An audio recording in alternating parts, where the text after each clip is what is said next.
Na mpenzi msikilizaji na mtazamaji na mfuatiliaji wa channel yetu ya FWM ambayo kimsingi inakuletea matangazo haya mbashara kabisa kutoka kanisa la Waadventista wa Sabato Mlimani SDA Church. Na leo ni siku ya watoto duniani ambayo kimsingi tutakuwa na vipindi vingi leo ambavyo tutakuwa tukijifunza hapa kanisani, watoto wakituletea vipindi hivyo kutuonyesha walivyojiandaa, lakini pia walivyobarikiwa na Mungu kwa vipaji mbalimbali vya kanisa hili la Mlimani SDA Church, na wameandaliwa vizuri na walimu wao.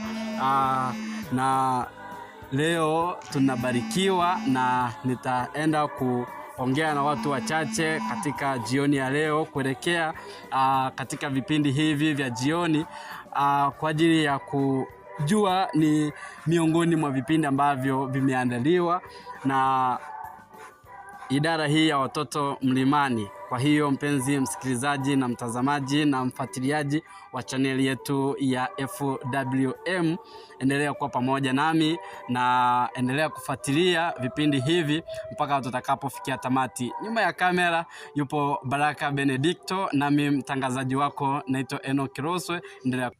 Mpenzi mtazamaji, niko na dada yangu hapa mbele. Tunaenda kuuliza maswali yatakayopata kutujuza zaidi katika siku ya leo.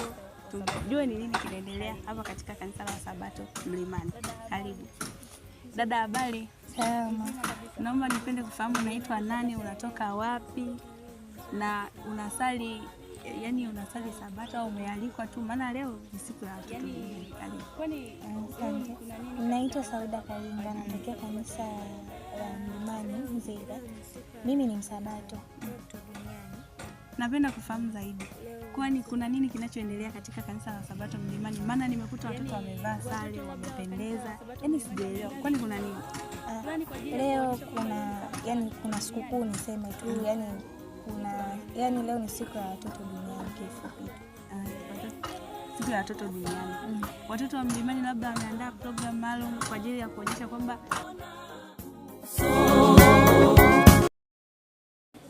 Mathayo 19:14 Biblia takatifu inasema, lakini Yesu akasema, waacheni watoto wadogo waje kwangu, wala msiwazuie, kwa maana walio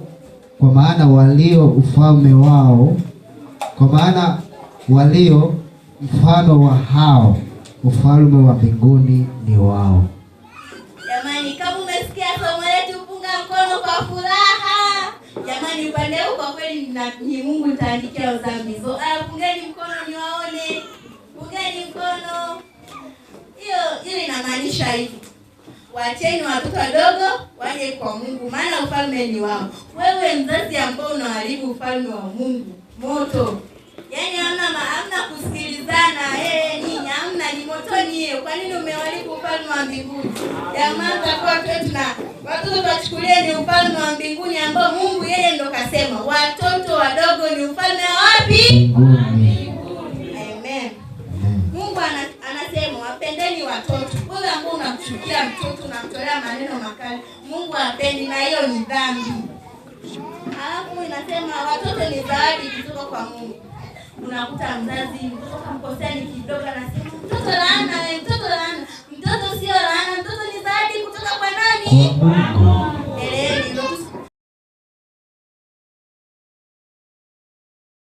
Nimeshachagua kumtumikia Mwokozi kwa jinsi nilivyo, ningali mdogo kama Shadrach, Meshach, Abednego, Daudi mfalme wa Israeli. Sauti ya Yesu nitatii. Mimi nimeshachagua kumtumikia Mwokozi kwa jinsi nilivyo, ningali mdogo kama Shadrach, Meshach, Abednego,